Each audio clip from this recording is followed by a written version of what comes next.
Jim, I got a bunch of emails this morning asking me quite specifically if this is the Facebook apocalypse. What's going on? So first off, no, it's not the Facebook apocalypse for media companies, but it is big news. So what you're talking about, what your friends in the media business are talking about is Facebook has announced and exposed a test that's been going on for a while here. So what they've got is this new tab. It's called the Explore tab. Right. And on your mobile device, it's down at the bottom of the screen, and it's a new place to put content. The test is going on specifically in 6 countries. And what they're doing is they're taking page content and putting it in this new Explore tab, and they're keeping personal content in the news feed. A blogger in, I believe it was Slovakia, first reported it and said, hey, we've seen a huge decrease in our traffic, like a 75% decrease in our traffic. Right. And he reported that got picked up, and now there's been quite a bit of coverage. Facebook has weighed in and said, hold on a second, this is just a test. We'd have no plans to roll it out globally, but it is illustrative. What they're doing is they're trying to test and understand how will people react when they effectively lose media and news content out of their feed and they just get personal content. Now, I can understand separating perhaps, grandma's photographs, dog pictures from media content. Like, I can sort of understand that. However, paid advertiser, or as the Guardian calls it, adverts, are still going to appear in the original news feed. Well, of course they are, right? I mean, so let's separate and tease those issues out. First off, paid advertising, of course, is going to appear in front of eyeballs, right? Because that's what people are buying. They're buying a certain amount of attention, impressions, views. But you do raise an important point. There's been some speculation that, now journalists and media companies are going to have to pay to get their content in the feed. Right.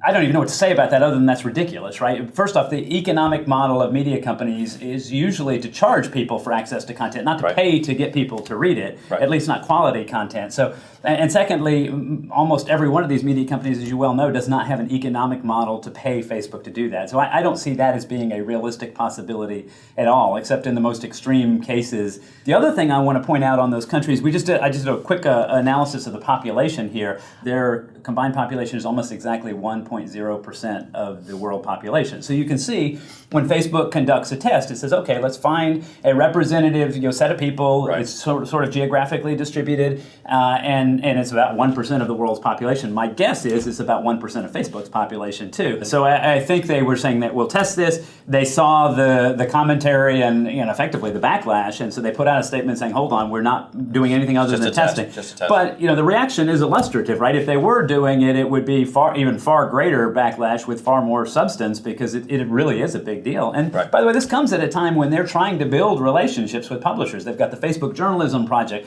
They've got a test rolling out to actually help promote subscriptions to premium news outlets and things like that. So they're making a lot of steps to try to improve their relationships with media companies, and this clearly, I wouldn't say it's a step in the wrong direction. It's just quite counter. It's a different kind of test, and you can see what the media companies are saying is, whoa, this is not going to work for us at all. So how do I answer my friends that are asking if this is the apocalypse? I would say it's just a test. Facebook is very clearly looking at the reaction. If you have a Facebook rep, by all means, let them know that this is not something that you would favor. And I think we can count on Facebook to sort of pay attention and listen to the combined feedback. It's like call your local congressman. Call your local Facebook rep. Your Facebook rep, yeah. Okay, thanks very much, Jim. Thanks for explaining that.